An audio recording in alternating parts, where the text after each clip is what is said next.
It's subpar care. We're all out there doing our absolute best, but my best doesn't mean that that's the best that that person deserves. And that's not the paramedics' fault.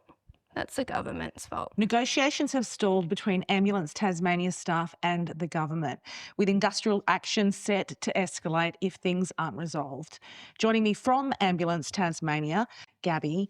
Gabby, thank you so much for joining us for this Hacksu vodcast. Thank you for having me. You're on the ground. How are things for you at the moment? It's disappointing at the moment. I think the government aren't coming to the party. There's no sense of urgency with what's going on. The crews on the ground are at a crisis point, we're overworked, the rosters are terrible, comms staff are struggling every day to even fill the seats. We've got times where people can't pick up 000 calls. We've got times when there's barely any staff in ambulances, and we've got staff trying to train these people who don't have the time or resources to do so. So if we could explain what your role is. I work in the integrated care space, so I do PACER paramedic, which is the police ambulance mental health clinician early response for mental health emergencies, and I work as a community paramedic. So what does a typical day look like for you? As a community paramedic, I work in a vehicle on my own, and I can go from palliative care needs to being the first response to a priority 1 or priority 0, which is like a life-threatening emergency or cardiac or respiratory arrest, to then, having to continue on my day. What's the cost of that to the community, do you think?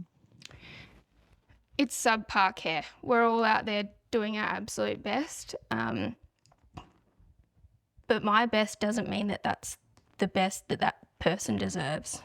They shouldn't have to have one single person coming to them in the most emergent experience they've ever had, a life-threatening emergency. So with everything you've discussed, does that come at a personal cost?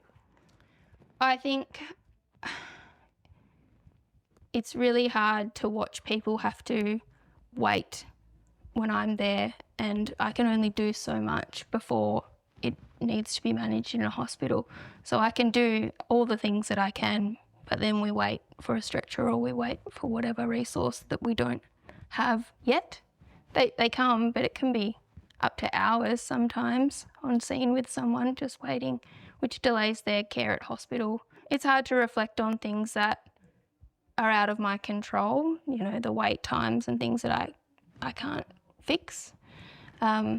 I'm fortunate that I have a young child and a lovely husband, but that's why I do what I do with the union, because I don't feel like there's any other way to make meaningful change for our communities and for my colleagues who deserve better. The best care that they can provide is limited by the supports that they have.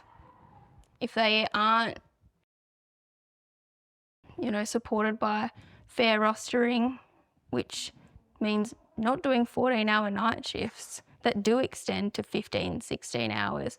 I wouldn't want someone who's been driving all night to come to me after 15 hours if I was dying. That's not safe for them or their patient, and it's not fair to put that on someone. What will the cost be in the long run if the government refuses to address those issues? We've already got a really burnt out staff, really burnt out group of people working in ambulance, and not because they don't love their job, but because they're not supported to do it in the way that serves our community best. They're not supported to be rested.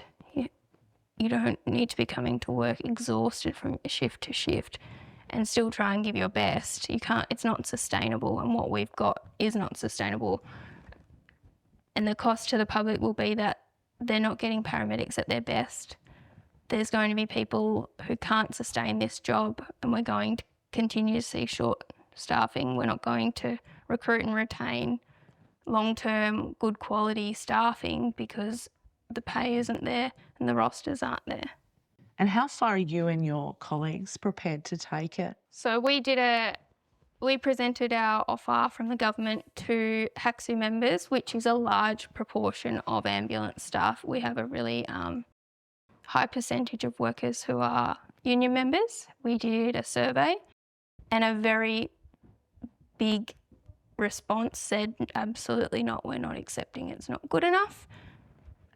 And people are angry and upset.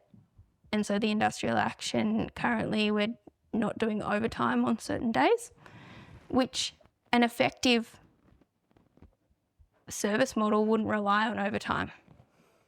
So if we had appropriate rostering, pay, staffing numbers, that would make no impact. But the fact that we don't have any of that, it's potentially going to be quite short-staffed and going to have to pull staff from other business units of ambulance to keep ambulances on road, and that's not the paramedics' fault. That's the government's fault. Do you think you can keep doing it if the conditions don't change? Because it's clear how much you care about it. It's obvious that I love my job, and I would like to keep doing this job until I retire.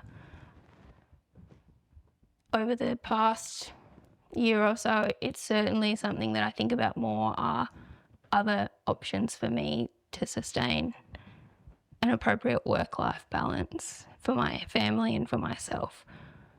I really hope that the government makes meaningful change and meaningful investment into Ambulance Tasmania so that I can keep doing my job full-time forever. I'd love that.